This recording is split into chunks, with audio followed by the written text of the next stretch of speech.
Okay Tibet खायो अब नेपाल पनि खान्छ अनि त्यही कुरो भारतले प्रचार गर्यो सिक्किम चाहिँ के गर्यो त त्यसले त्यो पादरीहरूले पृथ्वीनारायण शाहले 17 धार्नी कीर्तिपुरका मान्छेको नाक काटेको भन्ने त्यसै ढाँड्छन् त अर्को एउटाले त त्यो किताब छापिस हुने त ज्यान मारिदिन्छौ भनेर पनि थर्कायो अनि मैले भने हो दक्षिण एसिया भने भारत मात्रै हो भन्ने चीनका बौद्धिकहरूले ठान्दिए त्यसकारण चीनका धेरै बौद्धिकहरूलाई अहिले पनि बुद्ध भारतीय हुन् भनेर भन्छन् हामीलाई बडा चित्त दुख्छ त्यो अर्थशास्त्री त पश्चिम पढेर आएको के भन्छ नेपालको सेना 25,000 घटाउनुपर्छ भन्छ मुकुल ढकालले भनेअनुसार त होइन हामी भारतलाई भुटान जस्तो पार्न दिउँ भारतलाई त्यसो गर्दा हामीलाई फाइदा हुन्छ भन्ने खालको त्यो विद्वान छ त्यो विद्वान चाहिँ पश्चिम पढेर आएको भारतकै प्रधानमन्त्रीलाई हामी प्रधानमन्त्री मान्ने हो भने त 50,000 मोटरसाइकल आउने रहेछ नि भनेर उसले पनि भने रहेछ संसारभरिको टोटल सम्पूर्ण प्राकृतिक स्रोतमध्ये 3.8% नेपालमा छ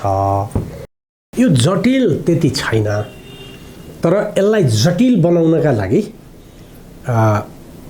त्यस्तो दृश्य अदृश्य शक्ति प्रयोग भइराखेको छ उसले हाम्रो दिमागमा के निर्माण गरिराखेको छ भनेर भन्दाखेरि हामी जटिल अवस्थामा छौँ हाम्रो अस्तित्व जिउँदो रहँदैन हामी सङ्कटमा छ अब हामी बाँच्दैनौँ त्यो किन गरिराखेको छ भन्दाखेरि एउटा त यहाँको पपुलेसनलाई असुरक्षित महसुस गरेर यो माइग्रेसन गराइरहेछ जति बढी यहाँको पपुलेसन घट्दै जान्छ त्यति नै बढी यो दुईटा देशलाई भन्दा थर्ड कन्ट्रीलाई फाइदा हुन्छ एउटा त उसले सस्तो म्यान पावर प्राप्त गर्छ दोस्रो कुरो राम्रो विद्यार्थी पनि उहीँ जान्छ अनि हाम्रोमा अहिले जस्तो भनौँ न अन्तर्राष्ट्रिय वित्त खोज्नु पर्यो भने तपाईँ 10 जना म तपाईलाई 3 घण्टाको जाँच लिन्छु 10 जनाको नाम लेख्न भन्नुहुन्छ तपाईले सक्नुहुन्न 10 वटा अर्थशास्त्रीको नाम लेख्न सक्नुहुन्न जो अर्थशास्त्री छ त्यो अर्थशास्त्री त पश्चिम पढेर आएको के भन्छ नेपालको सेना 25,000 घटाउनुपर्छ भन्छ उसको सोच त कस्तो हुनु पर्थ्यो भने अर्को 1 लाख यो प्रोडक्सन ब्रिगेड बनाउँ र नेपालको सेनाको जहाँ जहाँ प्रितना छ त्यहाँ 500 रोपनी 500 बिगामा उत्पादनमा आर्मीलाई प्रयोग गरौँ र आर्मीले आफ्नै उत्पादन खाओस् पुलिसले आफ्नै उत्पादन खाओस् भन्नेतिर सोच्दैन उ किन चाहियो यो सेना भन्छ अनि के भन्छ भन्दाखेरि अब मुकुल ढकालले भनेअनुसार त होइन हामी भारतलाई भुटान जस्तो पार्न दिउँ भारतलाई त्यसो गर्दा हामीलाई फाइदा हुन्छ भन्ने खालको त्यो विद्वान छ त्यो विद्वान चाहिँ पश्चिम पढेर आएको कसैको श्रीमान विदेशी छ कसैको श्रीमती विदेशी छ अब फेरि अरू कुरामा राष्ट्रवादी कुरा गर्छ सबै कुरा गर्यो दुर्गाले पनि पहिला एउटा त्यो गर्नु नहुने कुरा उसले के भन्दाखेरि एउटा अन्तर्वार्ता दिएर रहेछ उ त नेपालको संस्कृति र धर्मको बारेमा त सचेत छ नि होइन हो मेरा साथीहरू मेरा भाइहरू यो भारतकै प्रधानमन्त्रीलाई हामी प्रधानमन्त्री मान्ने हो भने त 50,000 मोटरसाइकल आउने रहेछ नि भनेर उसले पनि भने रहेछ म तपाईकै यही टेलिभिजनबाट दुर्गा प्रसाई जस्तो एउटा उद्यमी एउटा अस्पताल बचाएर दुनियाँको ज्यान बचाइराखेको मान्छे हो झापामा कदरलाई कदर गर्नुपर्छ उसले झापामा एउटा उद्यमको परिभाषा सिकायो उसले यो कुरा मैले गल्ती बोलेको थिएँ म रियलाइज गर्छु मैले यो भनाइ फिर्ता लिएँ भनेर भन्नुहोस् दुर्गाजीले भन्नुहोस् भनेर म तपाईको यो टेलिभिजनबाट अन्तर यस्तो विषाक्त कुरा तपाईँ हाम्रो दिमागमा हालिदियो कि हामी थियौँ झुसुल्किरा हामी झुसुल्किराबाट बडा राम्रो पुतली भन्थ्यौँ तर कमल कोठीले लगेर उसको बट्टाभित्र त्यो माटोको घरभित्र हालेर बिहानदेखि बेलुकासम्म कमल कोठी भुइँ घुम्यो त्यो भित्रको झुसुल्किरोले म त कमल कोठीको पो सन्तान रहेछु भन्ने ठानेर कमल कोठी भइदियो अर्थात् हाम्रो लघुतावास विदेशी आइएनजिओज विदेशी एनजिओज भारतका केही जिङ्गोइस्ट यो अपवित्र राष्ट्रवादी आम प्रचारक अफवाह गर्ने तपाईको सञ्चार माध्यमहरू र चीनले पनि सानो मिस्टेक यसमा गर्यो त्यो के भने दक्षिण एसिया भने भारत मात्रै हो भन्ने चीनका बौद्धिकहरूले ठान्दिए त्यसकारण चीनका धेरै बौद्धिकहरूलाई अहिले पनि बुद्ध भारतीय हुन् भनेर भन्छन् हामीलाई बडा चित्त दुख्छ उनीहरूले नेपाललाई नै देखिदिएनन् जबकि नेपालले चीनलाई मगधसँग जोडिदिएको हो हिजो त्यसबारेमा मैले चाहिँ एउटा दुईटा लेखहरू लेखेँ 105 पेज भएको छ त्यसलाई चिनिया साथीहरूले अहिले चिनिया भाषामा सङ्कलन गरेर त्यो इतिहास पढाउनको लागि हामीले त्यो सिकाउनुपर्छ भनेर भनिरहेको छु। भन्दा यो एउटा यस्तो सङ्गठन हाम्रो दिमागमा क्रिएट गरिदिए यो देश बाँच्दैन, यो देश रहँदैन भन्दा भन्दा भन्दा हाम्रो संस्कृति नै लाउरेको जस्तो बनाइदिए। लाउरे संस्कृति, हरेक बाहिर जानुपर्ने, अनि त्यसपछि गफाडी। तपाईँ र मेरो मानसिकता कस्तो बनाइदिए भने म धनी पो हुनुपर्छ भन्ने चाहिँ होइन, म धनी नभए पनि ठिक छ, तर त्यसलाई चाहिँ हुन दिन्न। त्यस कारण हरेकले हरेकलाई हान्ने, हरेक बौद्धिकलाई हान्ने। उसको देशमा एउटा राम्रो बौद्धिक उत्पन्न हुन खोज्यो भने त्यो अर्कोले त्यसलाई समाप्त गरिदिने। एउटा नेताले अर्को नेतालाई, अहिले जेनजीले खोइल्याएको हो र, केपीजी, माधवजी, देउबा, अनि त्यसपछि प्रचण्डले सबैले सबैभन्दा ज्यादा कसले खोक्याए। प्रचण्डजीले केपी ओलीलाई कस्तो फटा ढाड धोता रहेछ भने, अनि केपीले प्रचण्डलाई भने के हो, त्यो उनीहरूले बोलेका शब्द एक अर्कामा सुन्ने हो भने माधव नेपाललाई केपीले भनेका कुरा, माधव नेपालले केपीलाई भनेका कुरा सुन्ने हो भने कुन चाहिँ नेपाली जनताले यिनीहरूका गालामा नहाने हुन्छ, किनभने उनीहरूले आपसमा भनेको छ। त यो मनोग्रन्थि जुन निर्माण गर्यो, यो मनोग्रन्थि म तपाईँको यो इन्टरभ्यू मार्फत के भन्छु भने हरेक नेपाली देशभक्त बन्नुहोस्, यो मनोग्रन्थि त्याग्नुहोस्।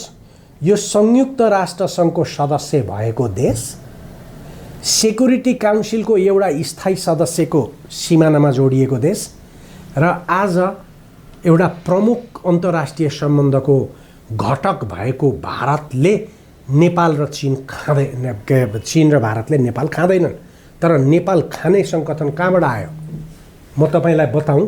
कहाँबाट आयो भन्दाखेरि यो लियो रोजले आफ्नो किताबमा यो के लेख्यो भन्दाखेरि नेपालमा एउटा मन्त्रीले चाहिँ उसलाई के भन्यो अरे भन्दाखेरि अन्ततः नेपालको एक्जिस्टेन्स हुन भारत र चीनले दिँदैनन्, अन्तमा तलको भाग चाहिँ भारतले लान्छ, माथिको भाग चाहिँ चीनले लान्छ भनेर भन्यो। मलाई नेपालको खुब चित्त दुख्यो भनेर भने। यो लियो रोज भन्ने मान्छे CIA को मान्छे थियो भनेको क्यालिफोर्निया बर्कलेमा त्यहीँका लेफ्टिस्ट प्रोफेसरहरूले यो फेरि अर्को उपनिवेश बनाउन गएको भनेर त्यति बेला यसको विरुद्धमा हडताल गरे र यसले त्यति बेला धेरै ठुलो रकम चाहिँ अमेरिकी डिफेन्स मन्त्रालयको प्रयोग गर्यो। ओके, र यो मान्छे दौरा सुरुवाल लगाएर पशुपतिभित्र पनि चिर्दियो। यसले यस्तो सङ्गठन हाम्रो दिमागमा हाल्यो कि नेपाल एक दिन भारतले खान्छ र नेपालको माथिल्लो भाग चीनले लान्छ, अनि तल्लो भाग चाहिँ के भने भारतले लान्छ भन्दै भन्दै माओसेतुङले 5 उम्लाको थ्योरी ल्यायो।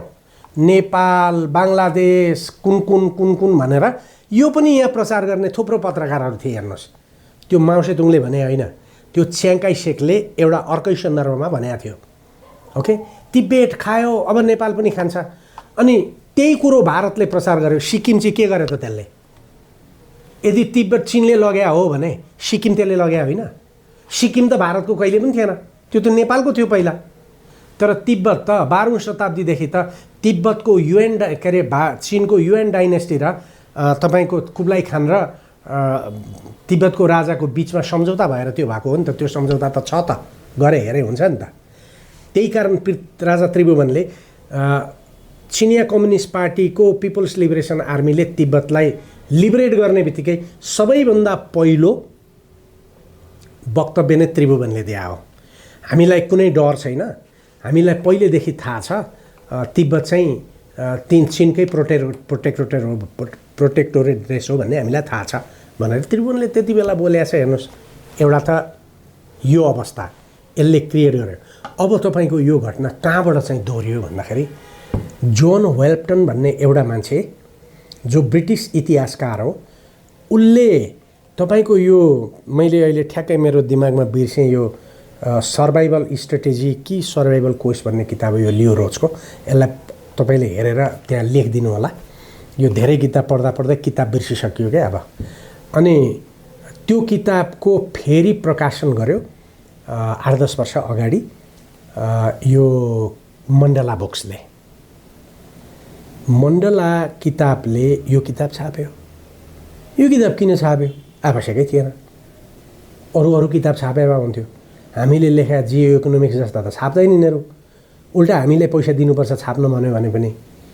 अनि त्यो किताबको अल अफ सडन तपाईँको यो प्रिफेस इन्ट्रोडक्सन चाहिँ जोन वेल्प्टन भन्ने ब्रिटिस इतिहासकारले लेख्यो, जुन ब्रिटिस इतिहासकारले पृथ्वीनारायणको उछित्तो काट्छ, राजा महेन्द्रको उछित्तो काट्छ, तपाईँको नेपालको जङ्गबहादुरको उछित्तो काट्छ र नेपाल स्वतन्त्र देशै होइन भन्ने तरिकाले उसले इतिहास लेख्छ।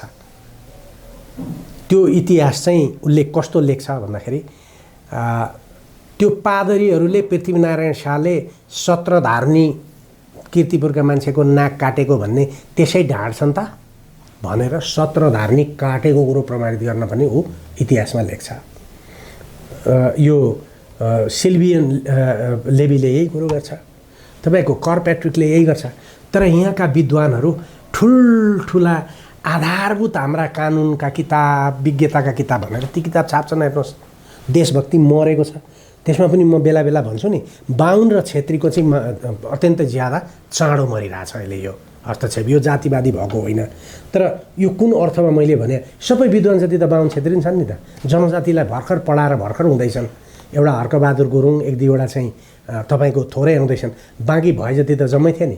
अनि यिनीहरूले के भन्दाखेरि योगी नरहरिनाथलाई समेत समाप्त गरे।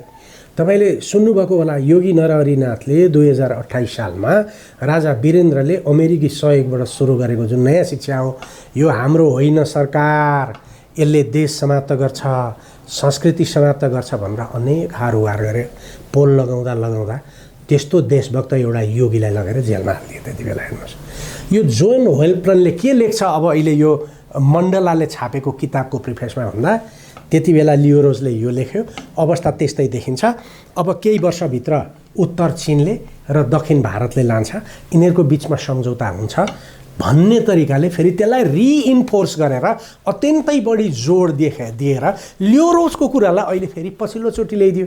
मैले त्यो मेरो किताब जियो पोलिटिक्समा चाहिँ यो साउथ एसिया चाइना जियो इकोनोमिक्समा चाहिँ यो लेखेको छु। त्यही किताबमा यो जोन वेल्प्टनले के पनि लेख्यो भन्दाखेरि त्यति बेला लियोरोजलाई दुईजना मान्छेले सहयोग गर्थे। एउटा चाहिँ महेशचन्द्र रेग्मी, एउटा चाहिँ ऋषिकेश शाह। र पछि बर्कलेमा यी दुईजना चाहिँ सिआइएका मान्छे हुन् भनेर पनि हल्ला चलाए, यी हुन् कि के हुन्।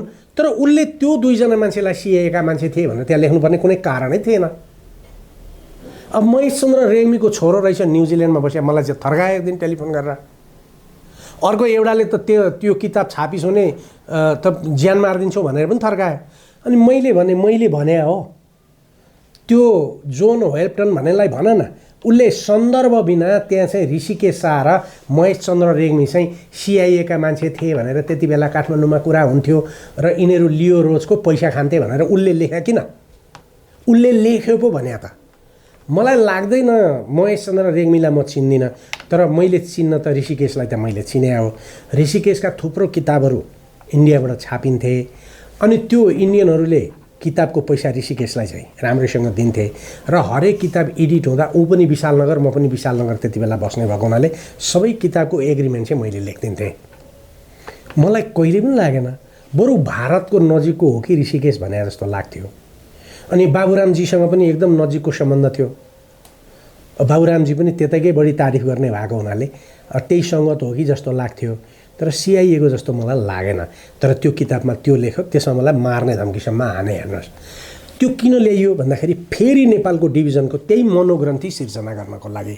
त्यो मनोग्रन्थी र नेपालमा यो डिबी भरेर विदेश जाने कुरा सँगसँगै अगाडि आएछ। र आज एउटा बच्चालाई तपाईँले सोध्नुभयो भने ऊ नेपाल बाँच्छ भन्ने ठान्दैन।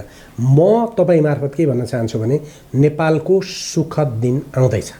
यो सुखद दिन किन आउँदैछ भन्दाखेरि जब पीडा गम्भीर हुन्छ, त्यहाँभन्दा बढी क्षति हुने ठाउँ छैन, तब मान्छेले आफ्नो हिजोको अवस्थालाई परिवर्तन गर्छ र नयाँ युगको सुरुवात गर्छ। संसारको अहिलेको जुन विश्व परिस्थिति र विश्व व्यवस्था हो, हिजोको यो सिद्धियो र नयाँ उदाउँदो छ। त्यही नयाँ उदाउँदोमा हाम्रो भू राजनीति अब ढुङ्गा बिचको तरुलबाट दुईवटा बजार बिचको उद्योगमा परिणत हुँदैछ।